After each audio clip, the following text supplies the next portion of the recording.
Imagine a seguinte cena: um único tiro em Sarajevo ecoa pelo mundo e, em questão de semanas, nações inteiras são arrastadas para um dos conflitos mais devastadores da história. Não foi um acidente, nem um capricho do destino. A Primeira Guerra Mundial não começou por acaso, ela foi o resultado inevitável de um jogo de poder que vinha sendo orquestrado há décadas, onde cada peça foi movida com cálculo frio e ambição desmedida. Vamos além do óbvio, sim, o assassinato do arquiduque Francisco Ferdinando e de sua esposa, Sofia, em 28 de junho de 1914, serviu como estupim. Mas reduzir tudo a um ato isolado de violência é ignorar a tempestade que já se formava no horizonte. A verdade é que a Europa estava assentada sobre um barril de pólvora, e a faísca era apenas uma questão de tempo. A pergunta que não quer calar: por que um crime em um canto dos Balcãs foi suficiente para acender o continente? A resposta está no tabuleiro geopolítico da época e no papel central de um jogador implacável, a Alemanha Imperial. Enquanto potências como Grã-Bretanha, França e Espanha já haviam fatiado o mundo em colônias, extraindo riquezas e dominando rotas comerciais, a Alemanha chegará tarde à festa. Unificada apenas em 1871, ela se viu diante de um dilema cruel: ou aceitava um lugar secundário na ordem global, ou lutava por sua fatia à força, se necessário. Sem colônias significativas, sem acesso fácil a recursos, a solução foi clara: expandir. Mas como? A resposta veio em duas frentes: ou arrebatava territórios alheios, ou dominava a Europa continental. E foi exatamente isso que começou a fazer. A estratégia alemã não era sutil. Em 1882, selou a Tríplice Aliança com Áustria, Hungria e Itália não por afinidade, mas por conveniência. França e Grã-Bretanha, suas rivais naturais, estavam fora de questão. Os franceses ainda lambiam as feridas da derrota na Guerra Franco-Prussiana, 1870-71, quando perderam Alsácia-Lorena para os alemães. Já os britânicos, donos dos mares, não tolerariam um competidor à altura em sua própria área de domínio. Restavam, então, os parceiros mais fracos, mas úteis.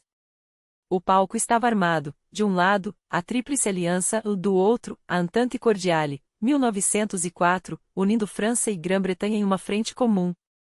O choque era inevitável. E a Alemanha não perdeu tempo para testar os limites. O caso de Marrocos é emblemático. Quando a França tentou estabelecer um protetorado sobre o país, transformando-o em mais uma peça de seu império colonial, Berlim interveio. O Kaiser Guilherme II desembarcou em solo marroquino, exigindo livre comércio, uma cortina de fumaça para seus reais interesses. O que veio depois? Um levante local, tropas francesas em ação e, como num passe de mágica, a esquadra alemã aparecendo no horizonte, preocupada com a estabilidade da região. O blefe funcionou. Em troca de não atrapalhar os planos franceses em Marrocos, a Alemanha exigiu, e conseguiu, partes do Congo francês. Mais território, mais influência, mais poder. Não era sobre Marrocos. Nunca foi.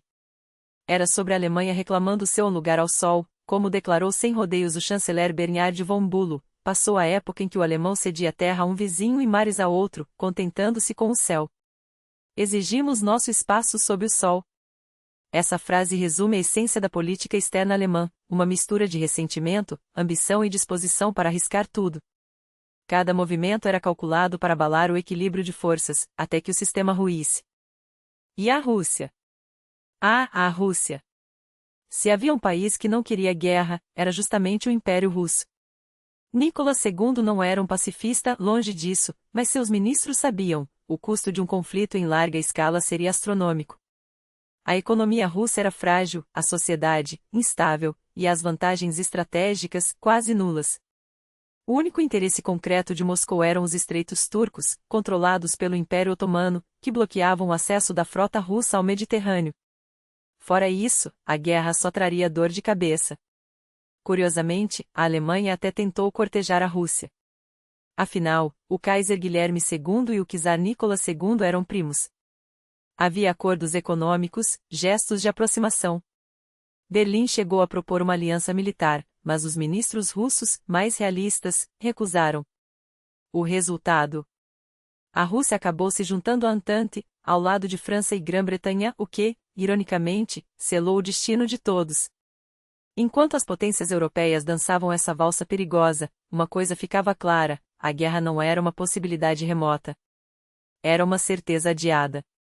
Cada tratado, cada crise, cada ultimato era um passo a mais rumo ao abismo. E quando o tiro em Sarajevo finalmente soou, não foi o início do conflito, foi o fim da ilusão de que ele poderia ser evitado. Agora, uma pausa para algo que pode trazer vantagens reais para você. Já pensou em transformar suas compras do dia a dia em dinheiro de volta? Com a cartão Tinkoff Black, isso não é só possível, como pode render até 30% de cashback em suas transações. E tem mais, além de receber um rendimento mensal sobre o saldo, você ainda ganha R$ 1.000 a cada amigo que abrir a conta usando o seu link pessoal. Funciona assim, você acessa o link na descrição, gera seu convite exclusivo e envia para quem quiser. Para cada aprovação, o valor cai direto na sua conta. E seus amigos também saem ganhando. Cashback de até 100% em supermercados e marketplaces, 3 meses de internet grátis pelo Tinkoff Mobile ou até uma assinatura do Yandex Plus sem custo. Tudo isso sem burocracia, com um aplicativo que centraliza serviços desde postos de gasolina até viagens, tudo com descontos e benefícios. Aproveite essa oportunidade, a promoção vai até 30 de junho. Não é só um cartão, é uma forma inteligente de fazer seu dinheiro trabalhar por você. Convide seus amigos e comece a lucrar hoje mesmo. O Império Russo havia perdido uma guerra recentemente e não qualquer guerra, mas um conflito humilhante contra o Japão, que expôs suas fraquezas militares e abalou sua estabilidade interna.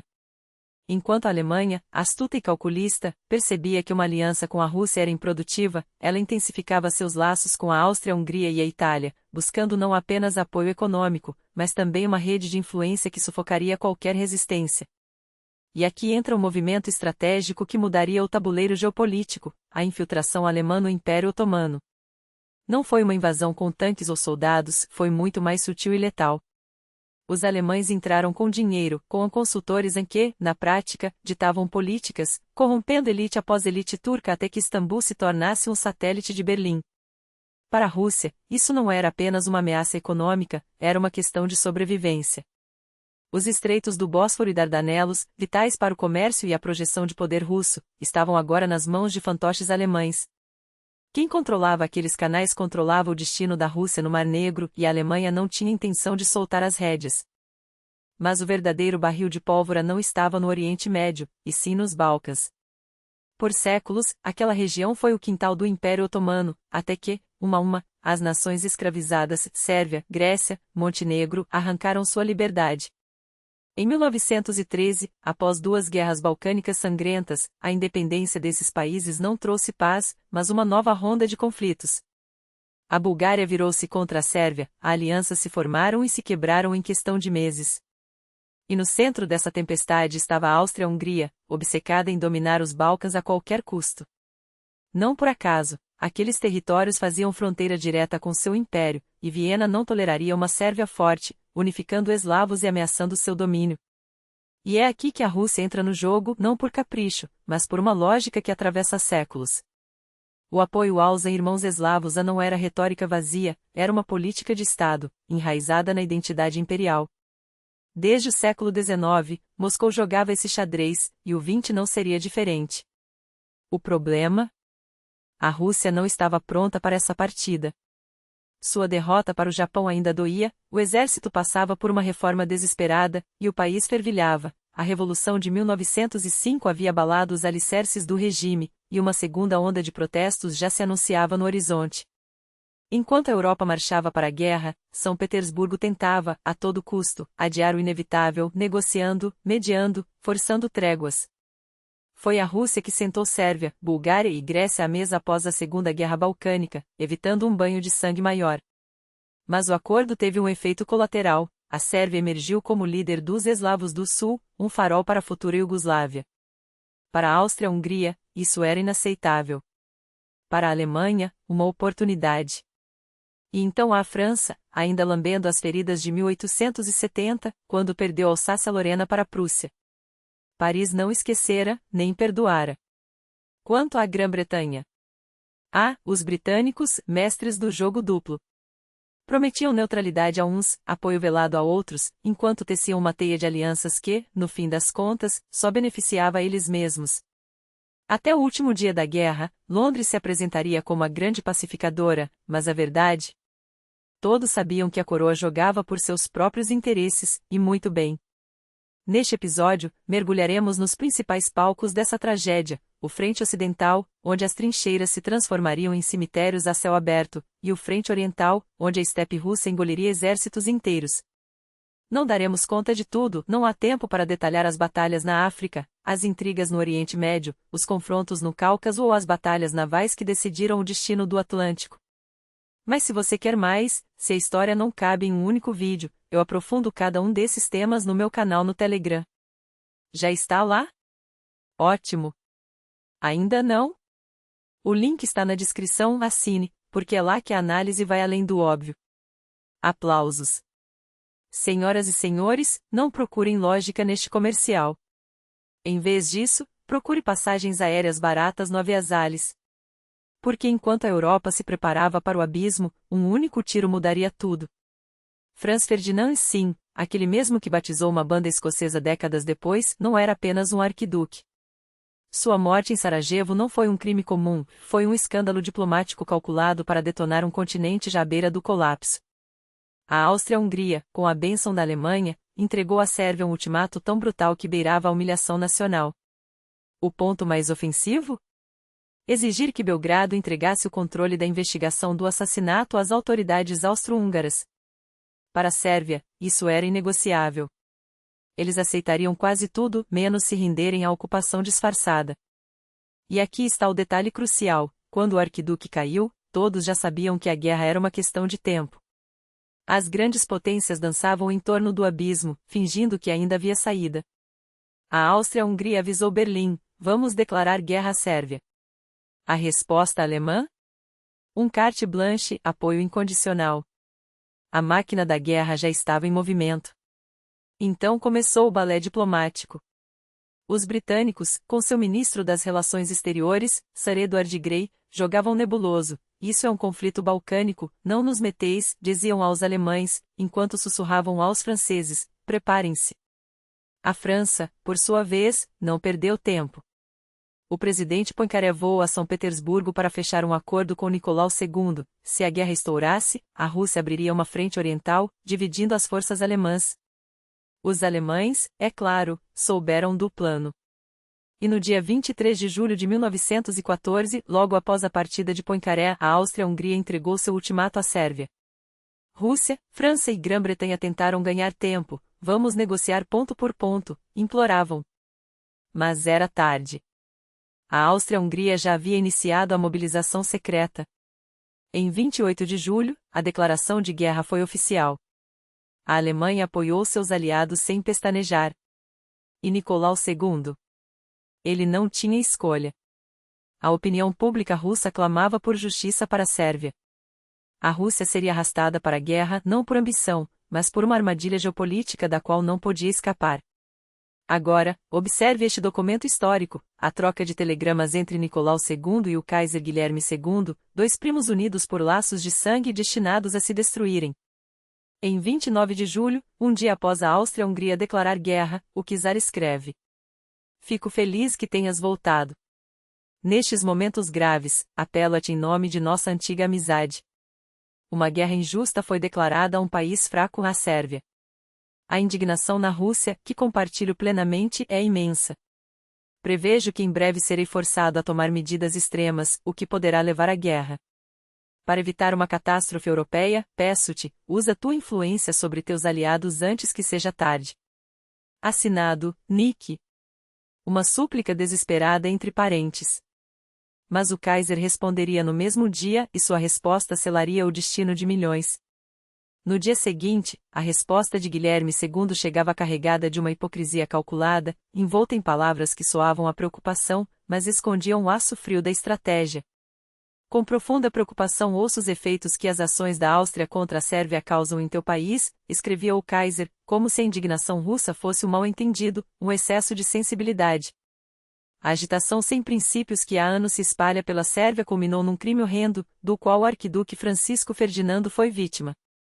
O mesmo espírito que inspirou os sérvios a assassinar seu próprio rei e sua rainha ainda domina aquele país. Palavras duras, mas vazias, porque quem, se não a própria Áustria, havia alimentado por décadas as tensões nos Balcãs com sua política de expansão e opressão? E então, o golpe retórico, sem dúvida, concordarás comigo que nós dois, assim como todos os soberanos, temos um interesse comum: exigir que aqueles que carregam a responsabilidade moral por este assassinato recebam o castigo que merecem. Como se a questão fosse apenas justiça, e não a humilhação sistemática de um povo. Neste caso, a política não tem qualquer papel, mentia o Kaiser, enquanto seus generais já afiavam as baionetas do Plano Schlieffen. Mas a carta não terminava sem um toque de falsidade afetuosa. Por outro lado, compreendo quão difícil deve ser para ti teu governo conter a pressão da opinião pública. Por isso, em nome de nossa antiga e eterna amizade, que nos une há tanto tempo, usarei toda a minha influência para persuadir os austríacos a buscar um acordo que te satisfaça. Assinado, Willy, o apelido íntimo de um homem que, naquele exato momento, ordenava a mobilização de exércitos para esmagar a França e invadir a Bélgica. Enquanto as palavras do Kaiser tentavam acalmar o czar, a máquina de guerra alemã já estava em movimento.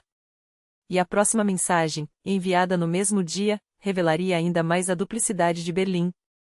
Recebi tua telegrama e compartilho teu desejo de paz, escrevia Guilherme, como se a paz dependesse apenas da boa vontade de Nicolás. Mas, como já te disse, não posso considerar as ações da Áustria contra a Sérvia uma guerra desonrosa. Claro que não. Para o Kaiser, a honra estava em permitir que Viena esmagasse Belgrado sem resistência, em nome de uma garantia que ninguém além dos austríacos poderia verificar. A Áustria sabe, por experiência própria, que as promessas sérvias no papel não valem nada, continuava, como se a história não estivesse repleta de tratados rasgados pela própria Alemanha. Entendo suas ações como um esforço para obter garantias reais de que as promessas sérvias se tornarão fatos. Uma justificativa conveniente, repetida como um mantra: nós só queremos segurança. E então, a armadilha. Baseio meu julgamento na declaração do gabinete austríaco de que não deseja nenhuma conquista territorial às custas da Sérvia. Como se a anexação não fosse o objetivo, mas apenas um detalhe secundário. Como se a subjugação de um povo pudesse ser chamada de paz. Enquanto isso, nas sombras, os trens blindados já transportavam tropas para a fronteira belga. E o czar, ainda apegado à ilusão de que a diplomacia poderia prevalecer, respondia em 29 de julho, como um homem que se afoga e busca um ramo que não existe: agradeço tua telegrama conciliatória e amiga. No entanto, a comunicação oficial apresentada hoje por teu embaixador ao meu ministro tem um tom completamente diferente. Peço-te que expliques esta discrepância. A desesperança transparecia em cada linha. Seria justo confiar a solução da questão austro-sérvia à Conferência de Haia. Confio em tua sabedoria e amizade. Assinado, Nick, o último suspiro de um homem que ainda acreditava em lealdade. Mas o Kaiser não tinha tempo para conferências. Em 30 de julho, enquanto Nicolás enviava o general Tatichel com instruções de última hora, a mobilização russa já estava em andamento, uma resposta tardia, mas inevitável, à ameaça austríaca. Com todo o meu coração, espero que estas medidas não atrapalhem tua mediação, que valorizo profundamente, escrevia o czar, como se a guerra ainda pudesse ser evitada por um gesto de boa vontade. Mas a máquina já estava em movimento. E a resposta de Guilherme, no mesmo dia, foi um exemplo perfeito de cinismo burocrático: agradeço-te pela telegrama. Não pode haver dúvida de que a linguagem do meu embaixador esteja em desacordo com o tom da minha mensagem. Como se o Kaiser e seus ministros não fossem a mesma hidra. O conde Portales foi instruído a chamar a atenção do teu governo para os perigos e as trágicas consequências que a mobilização russa acarreta. Ou seja, a culpa é tua. Na minha telegrama te disse a mesma coisa. Uma mentira descarada, porque o que o Kaiser dizia em particular e o que seu governo fazia em público eram duas coisas radicalmente distintas. E assim, eles trocavam mensagens como se o relógio não estivesse correndo contra a humanidade. Até que, em 1º de agosto, Nicolás fez um último apelo: recebi tua telegrama.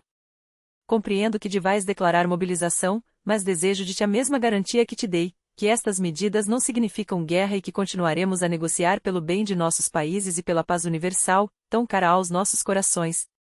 Nossa antiga e forte amizade, com a ajuda de Deus, deve evitar este banho de sangue. Aguardo tua resposta com fé e ansiedade. Era a voz de um homem que ainda se recusava a aceitar o inevitável. A resposta do Kaiser chegou como um veredicto: agradeço-te pela telegrama. Ontem, indiquei a teu governo a única maneira de evitar a guerra. Uma mentira. Não havia a única maneira, havia um ultimato. Embora eu tenha solicitado uma resposta até o meio-dia de hoje, nenhuma telegrama do meu embaixador confirmando a posição do teu governo chegou. Portanto, fui obrigado a mobilizar meu exército. A culpa, mais uma vez, recaía sobre a Rússia. Uma resposta imediata, clara e afirmativa do teu governo é a única maneira de evitar calamidades sem fim. E então, o aviso final, carregado de ameaça velada: até que isso aconteça, não posso tratar do conteúdo da tua telegrama. Em última análise, devo pedir-te que ordenes imediatamente a tuas tropas que não cometam a menor provocação em nossas fronteiras. Era o fim da fachada. Em 1º de agosto, enquanto essas palavras eram escritas, a Alemanha declarava a guerra à Rússia. E o mundo, sem saber, já havia dado o primeiro passo para o abismo. A máquina de guerra já estava em movimento, e nenhum freio poderia detê-la. Em 2 de agosto, a Alemanha declara guerra à França. No dia seguinte, invade a Bélgica, um país neutro, cuja soberania havia sido garantida por tratados internacionais.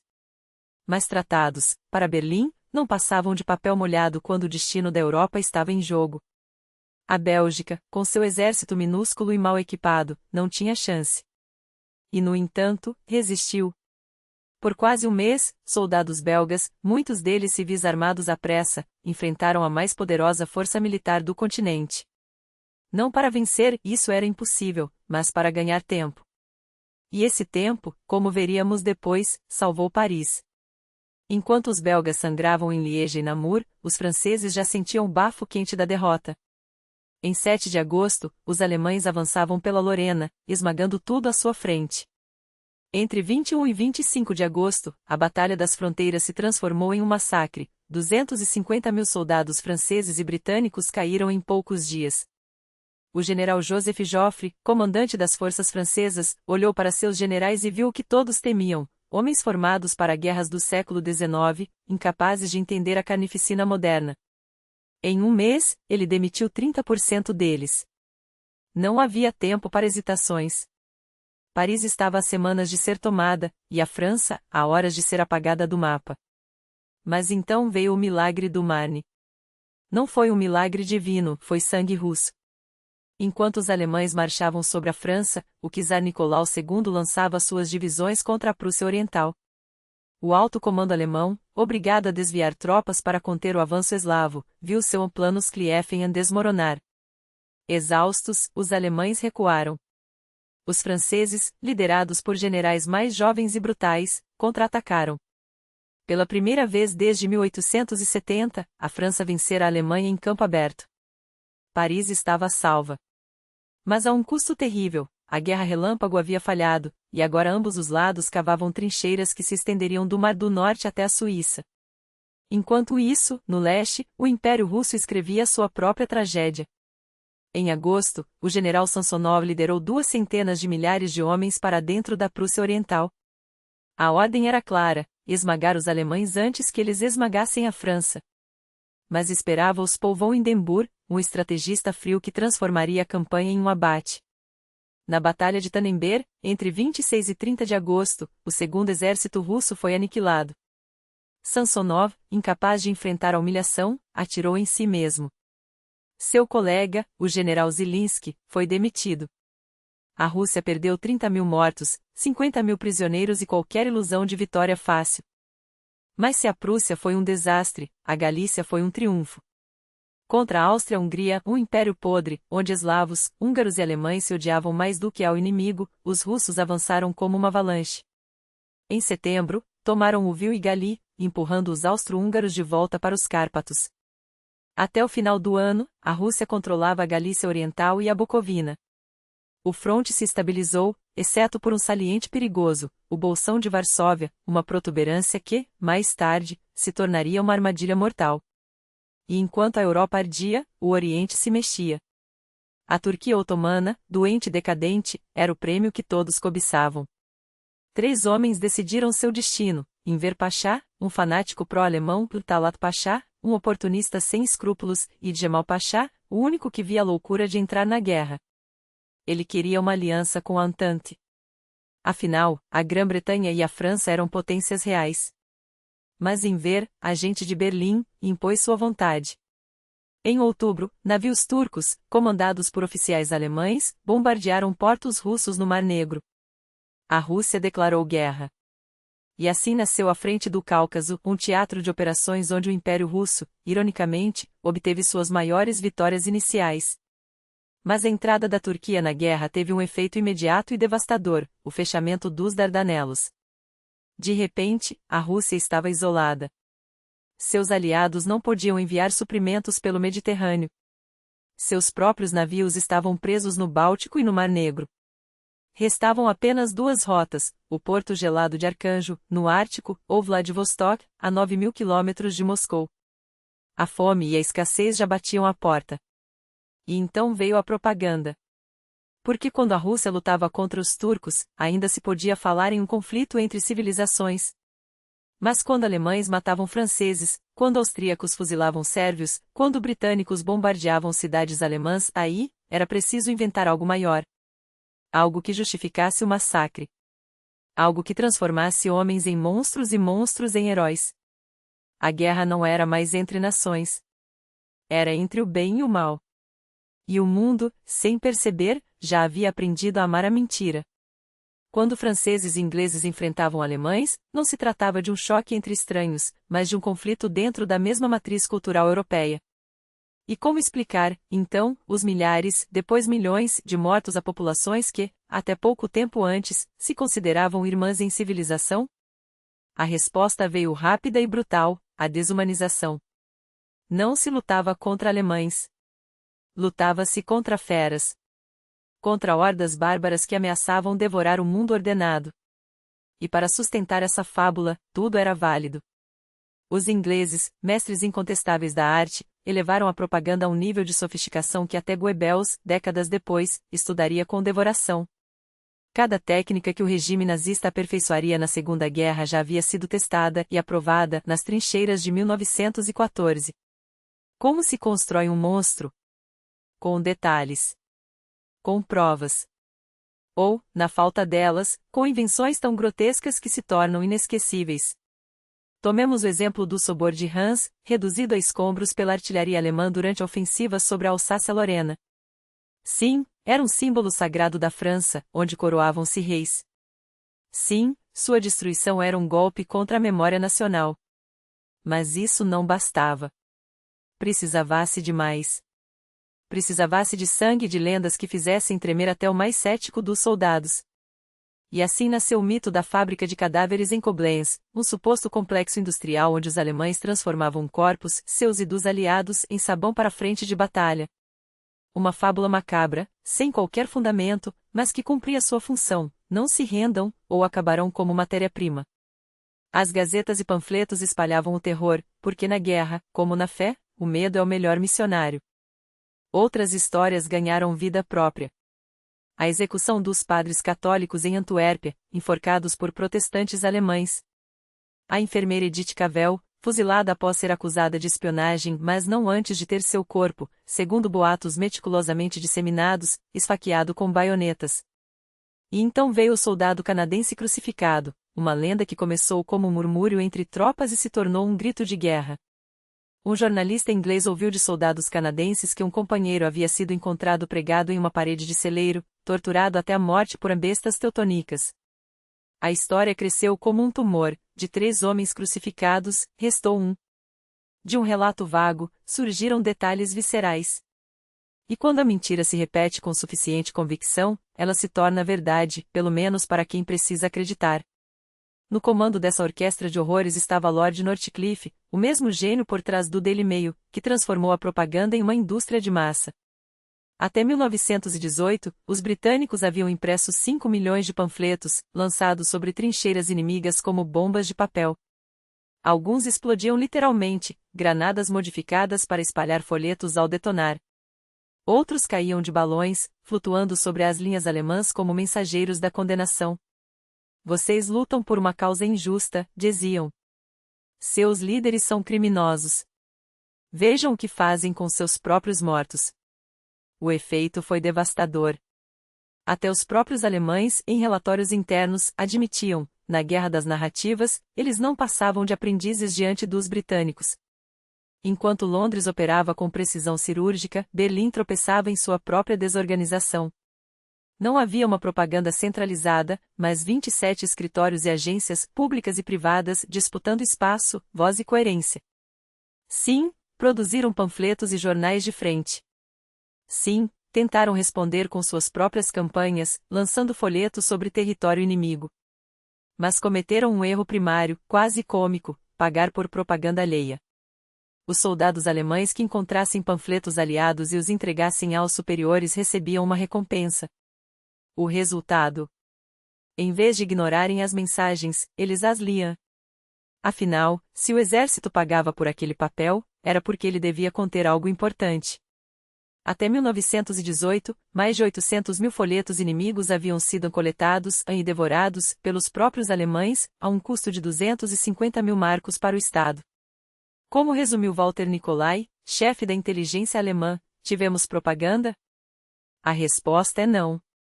Não que faltassem esforços. Os alemães criaram a Bufa, uma produtora cinematográfica que enviava câmeras para frente, capturando imagens que supostamente exaltavam a bravura teutônica. A Áustria-Hungria foi além, montou um gabinete de imprensa militar com 550 artistas dedicados a criar cartazes e ilustrações que inflamassem o ódio. Inovaram até com discursos do imperador Francisco José gravados em vinil, distribuídos aos soldados como presente de Natal, uma tentativa de unificar corações através da voz do soberano. Mas nada disso se comparava ao poder corrosivo das mentiras britânicas. A França, por sua vez, aperfeiçoou a arte de transformar o inimigo em um espectro. O sobor de Hans era apenas o começo. Quando precisaram provar as atrocidades alemãs na Polônia, não hesitaram. Reciclaram fotos do pogrom de Odessa, em 1905, apresentando-as como evidência de crimes teutonicos. Pouco importava a verdade. O que importava era a narrativa, os alemães como unos nas trevas, uma ameaça à luz da civilização. Enquanto isso, do outro lado do Atlântico, os Estados Unidos observavam até que não puderam mais. Inicialmente distantes, os americanos resistiram à guerra. Mas à medida que o envolvimento se tornou inevitável, a máquina propagandística despertou com fúria. O tio Sam apontava o dedo: precisamos de você. Estrelas de Hollywood subiam em palanques para inflamar multidões. E então veio aquele cartaz: Destroy this mad brute, a uma gorila com capacete prussiano, empunhando uma clava ensanguentada e uma mulher seminua nos braços. A imagem, grotesca e hipnótica, não apenas vendia a guerra, ela inventava o inimigo. Tanto que, anos depois, inspiraria nada menos que King Kong.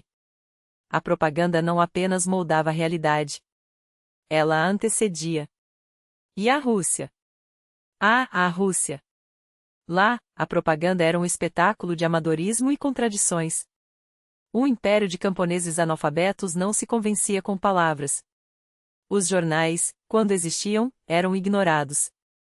Restavam os panfletos, recheados de caricaturas ridículas, turcos fugindo de cossacos destemidos, alemães tropeçando em suas próprias botas, austro-húngaros como palhaços inofensivos. Venham, são fáceis de derrotar, diziam as imagens. Até que os soldados russos chegavam à frente ocidental e descobriam, horrorizados, que a máquina de guerra alemã não tinha nada de cômica. Era eficiente. Mortal.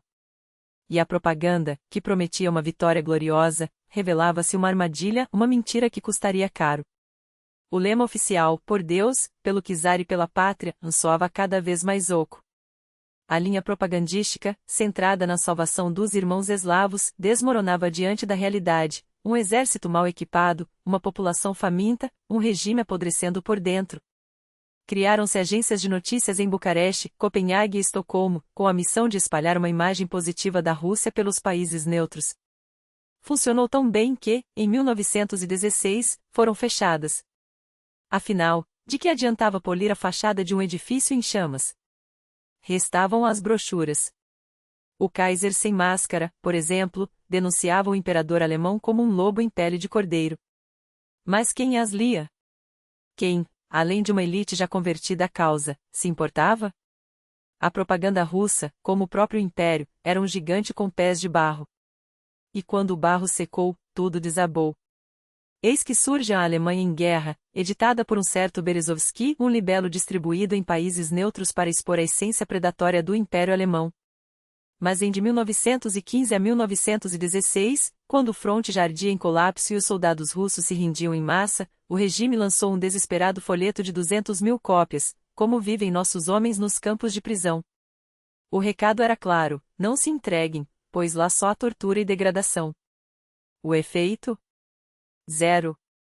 As rendições continuaram em enxurrada, como se os soldados, exaustos e famintos, preferissem arriscar a morte certa a prolongar o suplício nas trincheiras.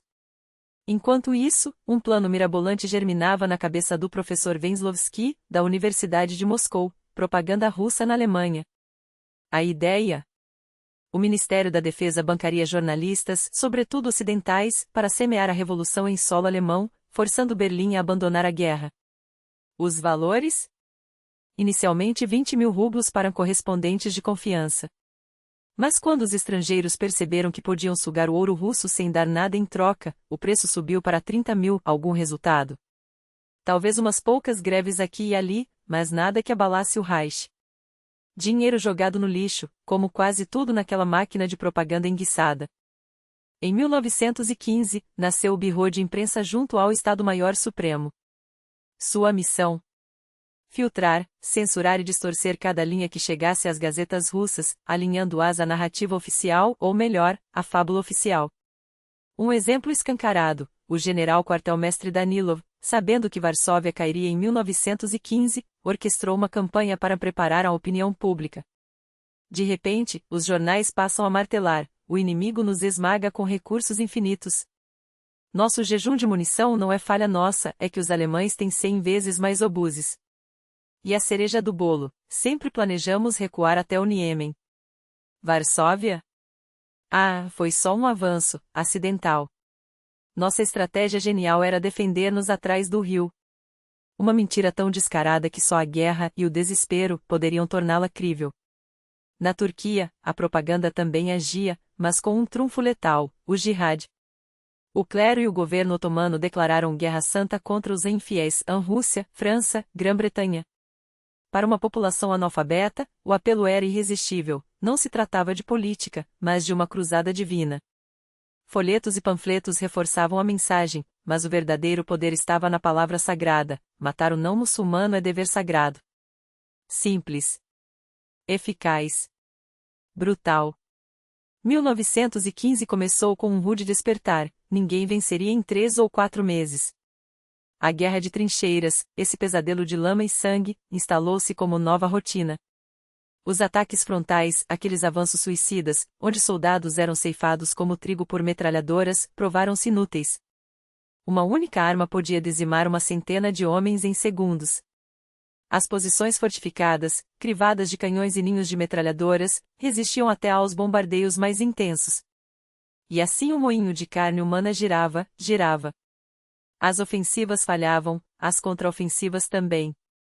Forças iguais, economias exauridas, munição escassa.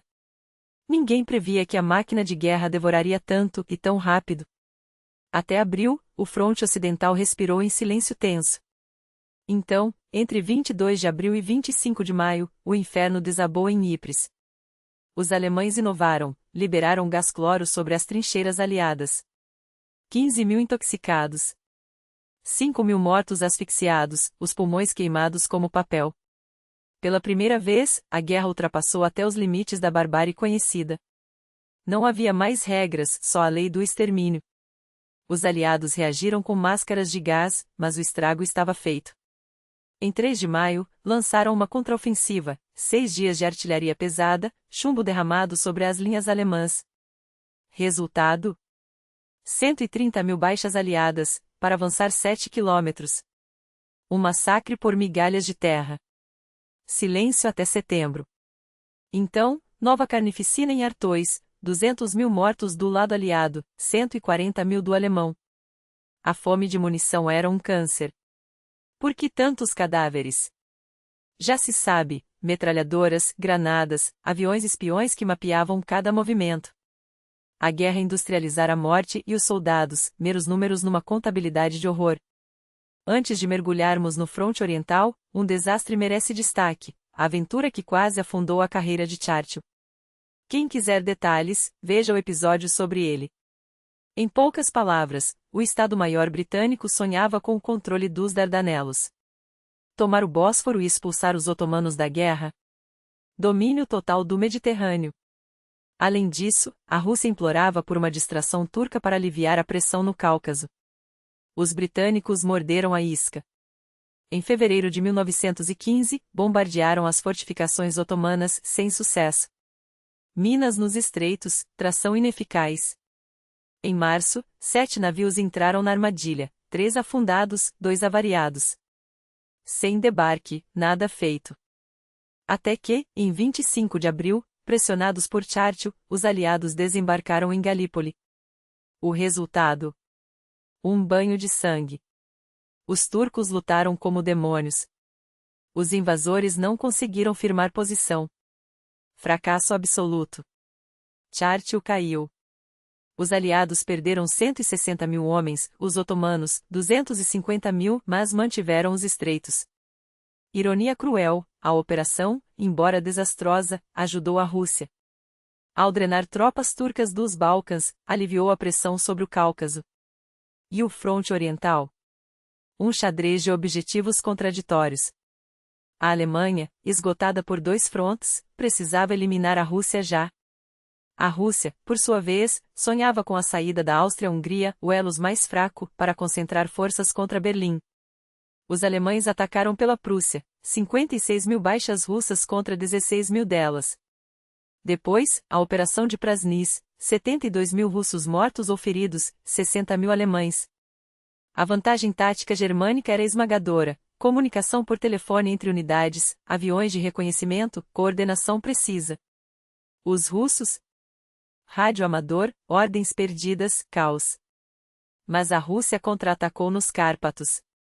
Tomou a fortaleza de Przemyśl, capturando 120 mil austro-húngaros em debandada.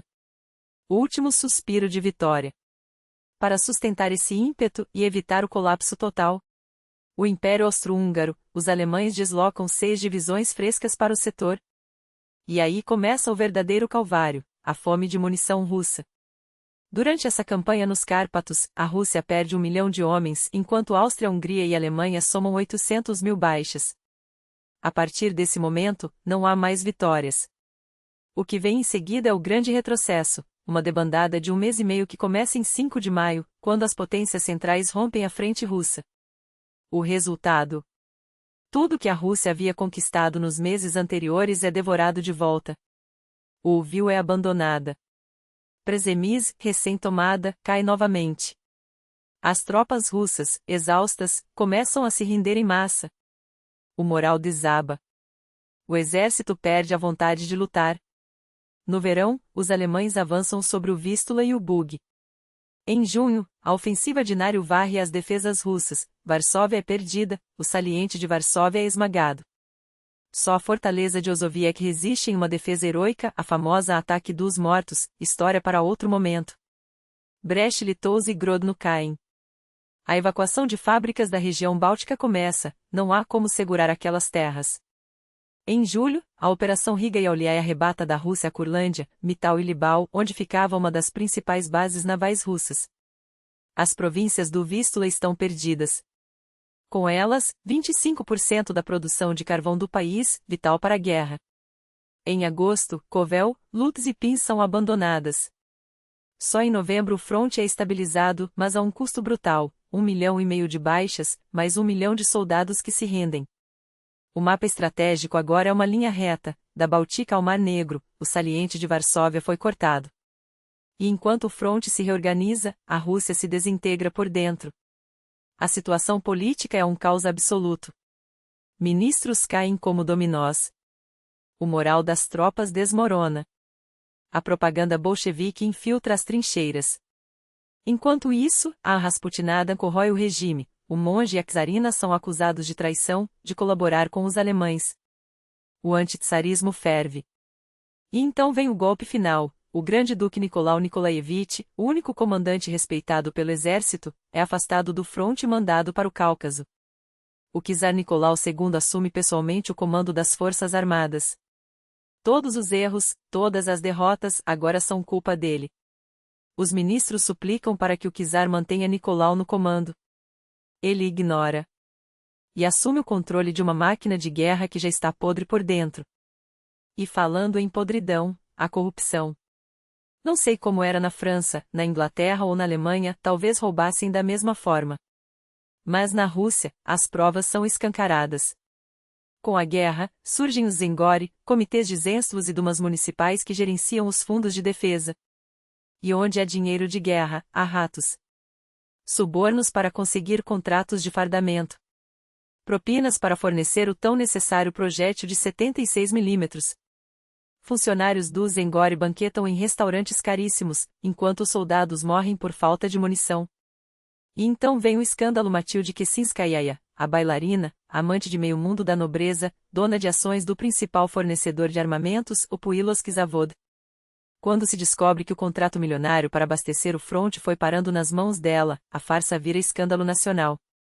Enquanto isso, o czar, que acabou de demitir o único general competente, tenta comandar exércitos sem saber o que faz. E o que resta? Derrota militar. Crise econômica. Um país sem esperança. A Rússia está à beira do abismo. E então, em 1915, acontece mais um capítulo dessa tragédia. A Itália, até então aliada da Áustria-Hungria e da Alemanha, entra na guerra. Mas não do lado deles, contra eles. Como? Diplomacia suja britânica.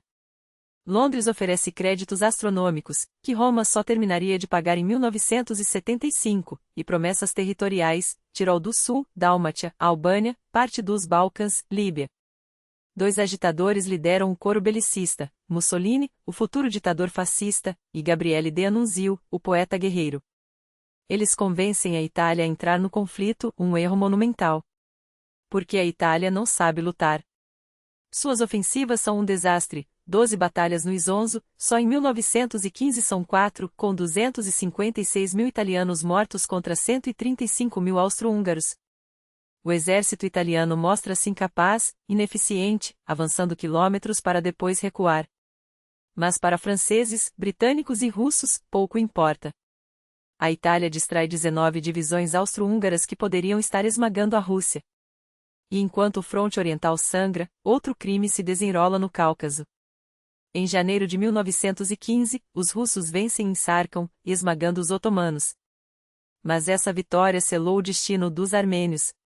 Voluntários armênios lutaram ao lado dos russos e muitos viviam dos dois lados da fronteira, na Rússia e no Império Otomano. Derrotados, os turcos precisavam de um bode expiatório. Primeiro, agradeceram os armênios por seu serviço. Depois, os acusaram de traição. E então começou o que todos conhecemos como o genocídio armênio. Primeiro, as elites armênias são expulsas de Istambul. Depois, desarmam-se os soldados e civis armênios.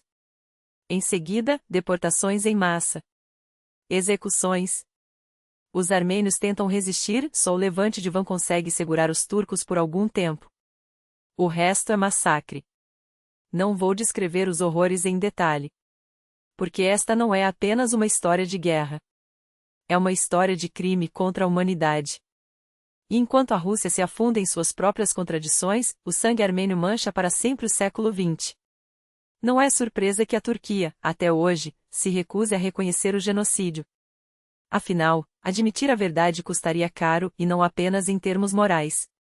Países da Europa Ocidental, a maioria das nações latino-americanas e até os Estados Unidos já reconheceram o extermínio sistemático do povo armênio. Mas os números falam por si, em poucos meses, mais da metade da população armênia foi exterminada.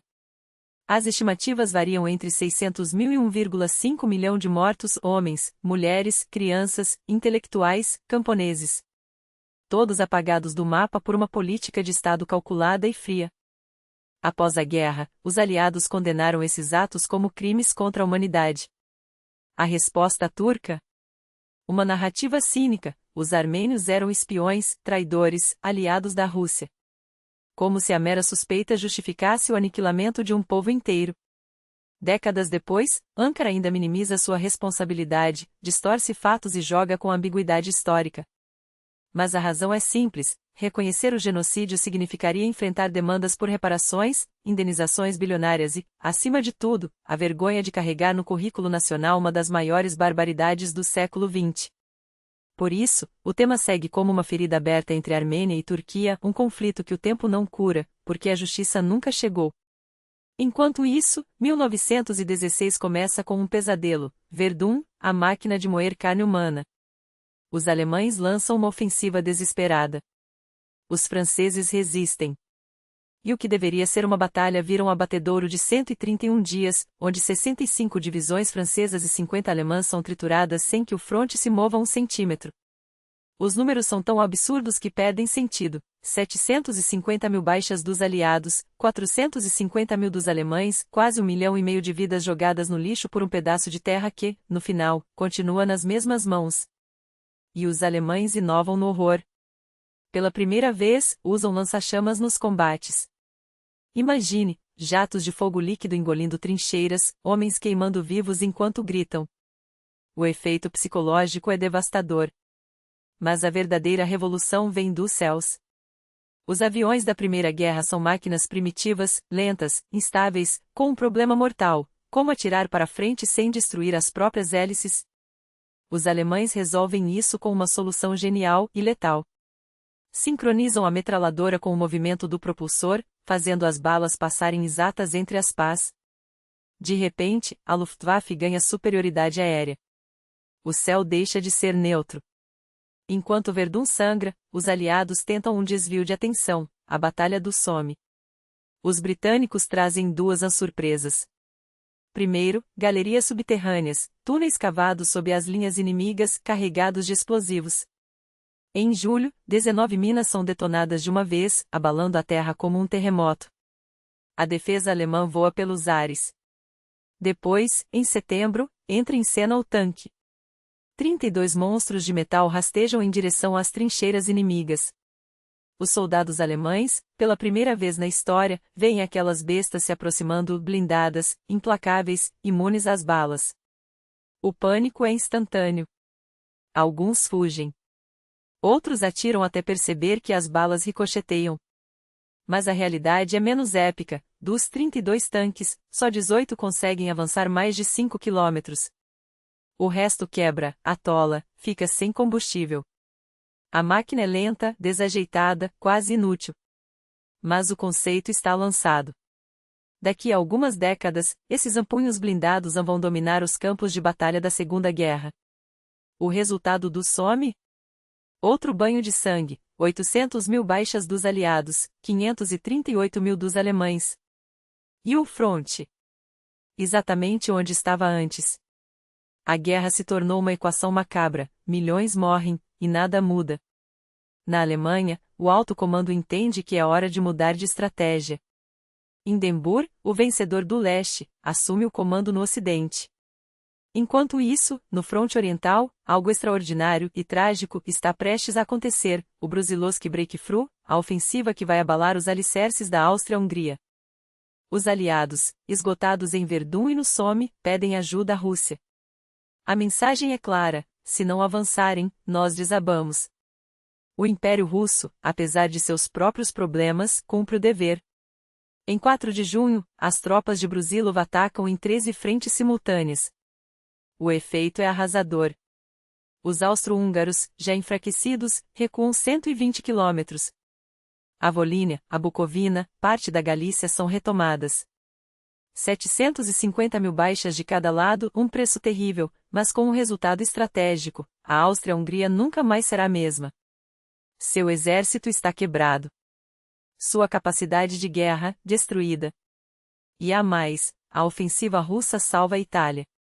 Pouco antes, os italianos haviam sido esmagados em Asiago, perdendo 146 mil homens. A derrota os deixará à beira do colapso. Mas com o avanço de Brusilov, os austro-húngaros são forçados a retirar divisões da frente italiana. A Itália respira. 2 divisões alemãs também são deslocadas do ocidente, aliviando a pressão sobre franceses e britânicos. No papel, a Rússia não ganha quase nada com a operação. Brusilov mesmo admitiria depois: estrategicamente, não mudamos o curso da guerra. Mas o dano à Áustria-Hungria é irreversível. E há um efeito colateral inesperado: a Romênia entra na guerra. Até então, o país oscilava entre os blocos. Mas, vendo a Rússia avançando, Bucareste aposta nos aliados. Em agosto, declara guerra às potências centrais. Até novembro, está derrotada e ocupada. Um desastre rápido, mas que mostra como 1916 foi um ano de apostas desesperadas. O balanço final: 6 milhões de mortos nos frontes, sem contar civis. 10 milhões de feridos. Economias arrasadas, nações exauridas. Em novembro, a Alemanha, percebendo que ninguém mais aguenta, oferece uma trégua, paz sem anexações. Congelamos as frentes, discutimos as fronteiras, e acabou. Os aliados recusam. Porque a guerra já não é sobre território. É sobre vingança. Sobre não ceder depois de tanto sangue derramado. E enquanto os generais movem peças no tabuleiro, nos bastidores, o mundo apodrece. Os soldados passam fome. Os franceses, dizem, ainda comem queijo e bebem vinho nas trincheiras. Os britânicos têm uísque. Os russos? Água e pão duro. O anseco é lei, nenhuma gota de vodka, nenhum alívio para o frio ou o medo. As condições são medievais: ratos do tamanho de gatos, piolhos que comem os homens vivos, trincheiras transformadas em valas de esgoto. Um soldado russo lembra, amargurado: quando tomávamos as posições alemãs, ficávamos chocados. Eles tinham bunker de madeira, banhos quentes. Nós dormíamos na lama. A propaganda prometia uma guerra rápida, heroica. A realidade era corpos empilhados, cidades em luto, mães recebendo telegramas. Paris, Londres, Berlim todos os dias, mais caixões chegam. E a cada funeral, a pergunta ecoa: por quê? A resposta: ninguém tem. Só resta a exaustão. E a certeza de que, se a guerra não acabar logo, não sobrará ninguém para contá-la. Moscou. Petrogrado. Aqui, a dor é outra, mais profunda, mais dilacerante. As perdas são tão brutais que até os números parecem perder o sentido. E enquanto os generais ainda traçam linhas em mapas manchados de café, o fronte ferve em descontentamento. Na Rússia, a revolta não é um sussurro, é um rugido que cresce a cada dia. Sim, na França também haverá motins, falarei deles depois, mas aqui, no Império dos Czares, o solo treme sob os pés de um regime que já não consegue esconder sua podridão. E as capitais? Ah, as capitais! Elas seguem iluminadas, como se a guerra fosse um espetáculo distante, um drama encenado para outros. Os restaurantes de Petrogrado não fecham, o Slaviansky Bazar, em Moscou, continua a servir vodka e caviar enquanto os camponeses comem cascas de batata. No Letusha MYSH, aquele teatro cabaré no Palacete Nirnzy, a elite ri de piada sobre a guerra enquanto os soldados congelam nas trincheiras. Patriotas? Sim, no início, havia um fervor quase religioso. As filhas da nobreza trocaram vestidos de baile por uniformes de enfermeiras, formando batalhões femininos que marchavam sob bandeiras bordadas a ouro. O patriotismo era uma febre nos primeiros anos, pela pátria. Pelo czar. Gritavam, enquanto os canhões alemães avançavam. Mas febres passam. E quando as derrotas se acumulam, quando as retaguardas recuam, quando os rumores sobre traição, Rasputin, os espiões alemães, a incompetência de Nicolau II se espalham como um vírus, até o mais ardente nacionalista começa a questionar: por que morrer por um trono que não nos defende? A economia? Um cadáver em decomposição. O pão falta. Os munições faltam. Os soldados, esfarrapados e famintos, escrevem cartas para casa: aqui, comemos cavalos mortos. E quando não há cavalos, comemos couro. A guerra não é mais uma batalha de exércitos, é um canibalismo lento, uma nação devorando a si mesma. E enquanto isso, a Europa inteira sufoca sob o cerco econômico. A Rússia, asfixiada, depende de 2 portos distantes, Vladivostok e Archangelsk, por onde escorrem migalhas de ajuda. A Alemanha, estrangulada pela marinha britânica, vê suas cidades definharem. A França sobrevive graças aos espanhóis e portugueses, que, neutros, vendem trigo e aço como se fossem mercadores em um mercado de sangue. E a Inglaterra? Mesmo ela, a rainha dos mares, sente o aperto. Cada navio mercante que zarpava da América era um alvo pintado para os U-boot alemães. E falemos dos U-boot. Porque se é um lugar onde os alemães foram gênios da destruição, foi debaixo d'água. Em 1915, eles declararam guerra total aos navios civis. Nenhum barco é seguro, anunciaram. E provaram. Em 7 de maio, o Lusitânia, irmão gêmeo do Titanic, um transatlântico luxuoso, cheio de crianças, mulheres, homens de negócios, foi torpedoado sem aviso. Afundou em 18 minutos. 1.198 almas se foram. Os alemães justificaram, levava munições. Décadas depois, ao erguerem o naufrágio, encontrarão caixas de projéteis entre os escombros. A América, até então um gigante adormecido, acordou furiosa.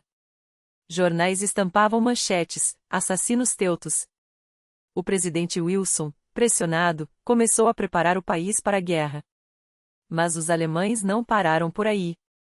E então vieram os Zeppelins.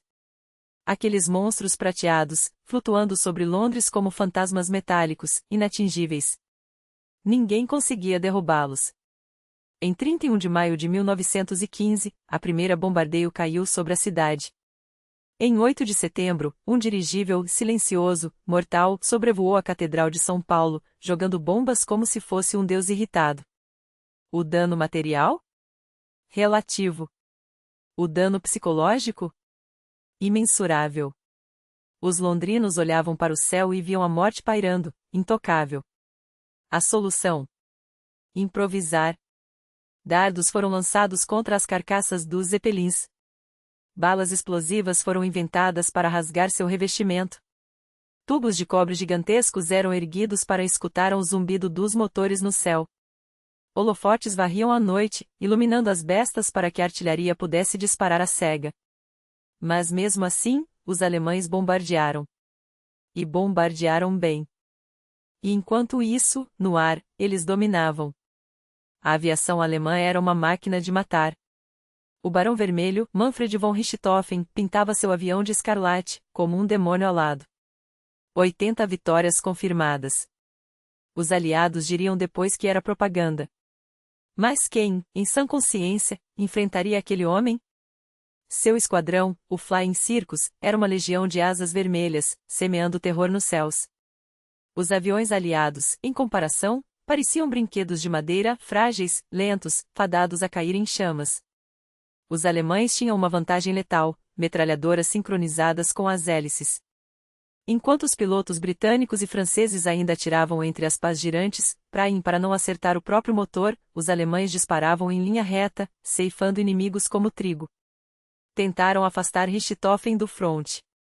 Você é um símbolo demais. Se cair, será um golpe moral, disseram-lhe. Ele riu. A guerra não se ganha com símbolos. Em 1918, uma bala o encontraria. Mas até lá, ele reinaria absoluto. E seu sucessor? Um certo Hermann Göring, sim, aquele Göring, que mais tarde trocaria as asas de um as por um uniforme nazista. No mar, porém, a história era outra. A Kaiserliche Marine era um elefante branco, cara, pomposa e inútil. Em 1914, perdeu a Batalha de Heligoland, quase afundando sua própria frota. O almirante Spey, um dos melhores estrategistas navais da Alemanha, foi enviado ao sul do mundo com seus cruzadores e lá, depois de uma vitória pírrica contra os britânicos, encontrou seu fim nas águas geladas das Falklands. Sua esquadra, aniquilada. Os navios de superfície alemães, em suma, eram um fracasso. Mas as submarinas eram outra história. Os britânicos aprenderam a lição. Começaram a escortar seus comboios com navios de guerra. Não havia sonar, não havia bombas de profundidade. A única forma de detectar um U-boot era esperar que ele emergisse para recarregar as baterias e então, atacá-lo com tudo que tinham. Uma das táticas mais cruéis? Os Q-ships, navios armadilha.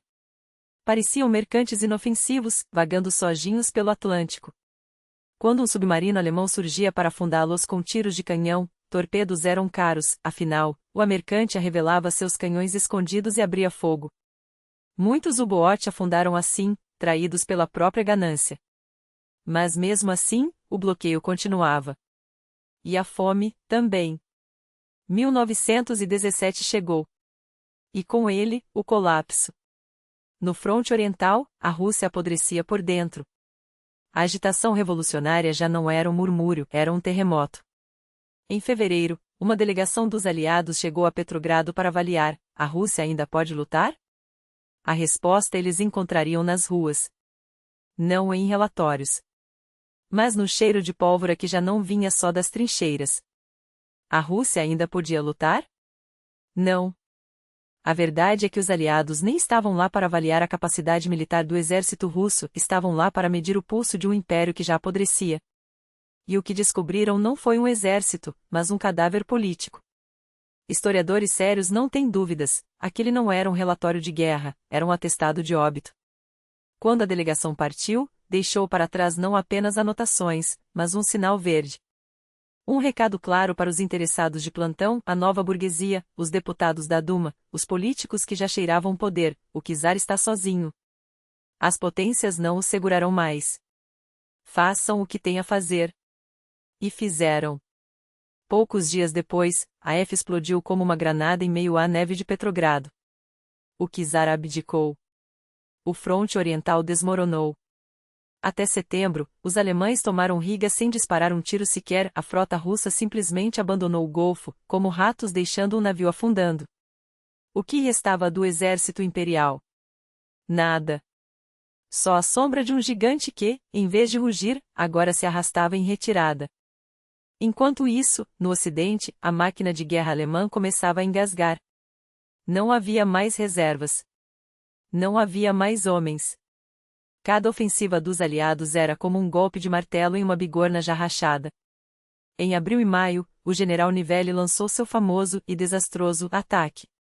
A Entente perdeu 340 mil homens. Os alemães, 160 mil. Mas o pior não eram os mortos. Era o que vinha depois, a retirada para Hindenburg, uma fortaleza de concreto e arame farpado onde Berlim esperava sobreviver, não vencer. E enquanto os generais traçavam linhas no mapa, os soldados franceses se recusavam a marchar. Os motins se espalharam como fogo em palha seca. Quer saber como era? Leia Viagem ao Fim da Noite, de Louis Ferdinand Céline, um homem que voltou da guerra aleijado no corpo e na alma. Ele descreve o início, o delírio patriótico, os discursos inflamados, a corrida para esmagar os prussianos. Depois, a realidade. A lama, os piolhos, os gritos dos feridos deixados para morrer no No Man's Land. A máquina de moer carne em pleno funcionamento. E assim seguiu 1917, um ano em que o fronte ocidental se transformou em um pântano de sangue e desespero, onde a única certeza era que, mais cedo ou mais tarde, todos perderiam. Até que, em abril, algo mudou. Os Estados Unidos entraram na guerra. E não foi uma entrada discreta. Foram 7.000 homens por dia cruzando o Atlântico. Navios carregados de fuzis, canhões, munição e uma coisa que a Europa já não tinha mais: carne fresca para o moedor. A balança pendeu. Os alemães sabiam, com os americanos no jogo, era questão de tempo. A retirada para Hindenburg não foi uma tática, foi um adeus. O canto do cisne do Império Alemão. E então chegou 1918. O fronte oriental desapareceu. Primeiro, a Revolução de Fevereiro. Depois, a de Outubro. Lenin, com a caneta na mão e um sorriso cínico, assinou o Tratado de Brest-Litovsk, a saída da Rússia da guerra. A Romênia fez o mesmo. De repente, os alemães tinham 60 divisões livres, sem inimigos à frente. Mas para quê? Aqueles homens não foram jogados contra os franceses ou britânicos. Foram enviados para a Ucrânia, para a Bielorrússia, para roubar trigo, gado, tudo que pudesse alimentar uma Alemanha faminta. Só que não adiantou. O que eles levaram foi uma migalha. O que precisavam era de um milagre. Em março, veio o último suspiro, a ofensiva do Kaiser. 4 meses de ataques desesperados, de 21 de março a 18 de julho. Os alemães avançaram, sim. Mas a que custo? Cada metro conquistado era pago com rios de sangue. Enquanto isso, na Itália, os austro-húngaros tentavam um último golpe em Pieve de Sacco, na Batalha do Piave. Foi o último suspiro também deles. E então, em 8 de agosto, veio o golpe final, a ofensiva dos 100 dias. Em um único dia, os alemães perderam 30.000 homens. 16.000 se renderam. O fronte foi rasgado em 12 quilômetros. Hindenburg, o mesmo que um dia prometera vitória, escreveu ao Kaiser: Majestade, o exército não pode mais lutar. Era o fim. Em outubro, Woodrow Wilson, o homem que transformou os Estados Unidos de espectador em árbitro do mundo, enviou seus 14 pontos a Berlim. Não eram sugestões. Eram as condições de uma rendição anunciada. Enquanto isso, os italianos esmagavam o que restava do exército austro-húngaro em Vittorio Veneto. Em 30 de outubro, o Império Otomano desistiu. Em 3 de novembro, a Áustria-Hungria assinou sua capitulação. E em 11 de novembro, num vagão de trem perdido na floresta de Compiègne, os alemães assinaram o armistício. A guerra acabou. E o que restou? Um mundo rasgado. A Alemanha não só não ganhou nada, perdeu tudo. O Império desabou. A Revolução varreu as ruas de Berlim. A República de Weimar nasceu sobre escombros. A Áustria-Hungria virou pó. Franz Ferdinand, cujo assassinato acendeu a mecha em 1914, tinha um plano: transformar o império em uma federação, dar autonomia aos eslavos, aos húngaros, aos balcânicos. Talvez, se não o tivessem matado, a Europa fosse outra. Mas o mataram. Assim como mataram o czar Alexandre II, que, dizem, estava prestes a assinar uma constituição. A história gosta de ironias cruéis. O Império Otomano? Desmembrado. Mustafa Kemal, o mesmo que brilhou em Galípoli, emergiu das cinzas para forjar a Turquia moderna. Os Estados Unidos? Saíram da guerra como a nova potência incontestável. A Europa, exausta, dividiu os despojos, as colônias alemãs foram repartidas como doces entre crianças gananciosas. França recuperou Alsácia-Lorena. Itália engoliu o Tirol do Sul. A Romênia incha com territórios roubados da Áustria e da Rússia. A Grã-Bretanha, mestre do jogo diplomático, criou a mandatos no Oriente Médio, uma palavra bonita para a colonização disfarçada. Iraque, Palestina, Transjordânia, Camarões, Togolândia. Tudo sob a bandeira britânica ou francesa. A Bélgica levou Ruanda. O Japão ficou com as bases alemãs na China e ilhas no Pacífico. A Austrália e Nova Zelândia dividiram a Nova Guiné e o Samoa Ocidental. E as nações que nasceram? Uma enxurrada: Bielorrússia, Ucrânia, Armênia, Azerbaijão, Geórgia, Hungria, Danzig, uma cidade livre, um absurdo geopolítico, Letônia, Lituânia, Estônia, Polônia, Tchecoslováquia, Finlândia. Tudo isso saído das entranhas da Rússia imperial, que deixará de existir. O resultado? Um banquete de abutres. Os vencedores repartiram o mundo como se fosse um bolo. Os derrotados, humilhados, esmagados, condenados a pagar até o último centavo. E no meio disso tudo, uma semente podre, o ressentimento. Porque guerras não terminam quando os canhões se calam. Elas só mudam de forma. E essa forma, em 1919, tinha um nome: paz. Mas não era paz. Era um armistício de 20 anos. O legado da Primeira Guerra Mundial não foi apenas um mapa europeu redesenhado, aquele que hoje reconhecemos com um olhar distraidamente familiar. Foi muito mais: o nascimento de um novo mundo, a ascensão inexorável dos Estados Unidos como potência incontestável, o desmoronamento de 4 impérios seculares, economias arrasadas e, acima de tudo, a derrota esmagadora do grande agressor, a Alemanha. Mas a que preço? 18 milhões e meio de vidas. 18 milhões e meio de nomes apagados, corpos nunca encontrados, famílias destruídas. Números tão monstruosos que desafiam a compreensão, mesmo um século depois. Isso foi o que custou a Primeira Guerra: um rastro de dor, cidades reduzidas a escombros, gerações ceifadas por uma carnificina que, como logo ficaria claro, não teve propósito algum. Porque, afinal, viria o Tratado de Versalhes.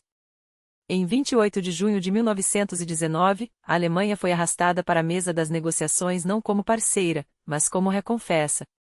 Sobre seus ombros, jogaram o peso de reparações impossíveis, restrições militares que a deixariam desarmada em terra e mar, uma nação ajoelhada, supostamente domesticada para sempre. Os vencedores acreditavam, ou queriam acreditar, que o agressor jamais se levantaria novamente. Mas havia quem visse a verdade nua e crua. O Marechal Ferdinand Foch, comandante supremo das forças aliadas, resumiu com uma frase que ecoaria como profecia: isso não é paz. É um armistício de 20 anos. Ele errou por pouco. Bastaram 18. Em 1940, a França, a mesma que ditara os termos da humilhação alemã, assinaria sua própria rendição incondicional. E onde? No mesmo vagão, no mesmo bosque de Compiègne, arrastado até lá pelos nazistas como um troféu de vingança. A ironia era tão cruel quanto simbólica. A Segunda Guerra Mundial não seria apenas uma continuação da Primeira, seria seu espelho distorcido, amplificado pela tecnologia do horror. Bombas mais letais, métodos de extermínio industrializados, uma brutalidade que fazeria a Grande Guerra parecer um ensaio macabro.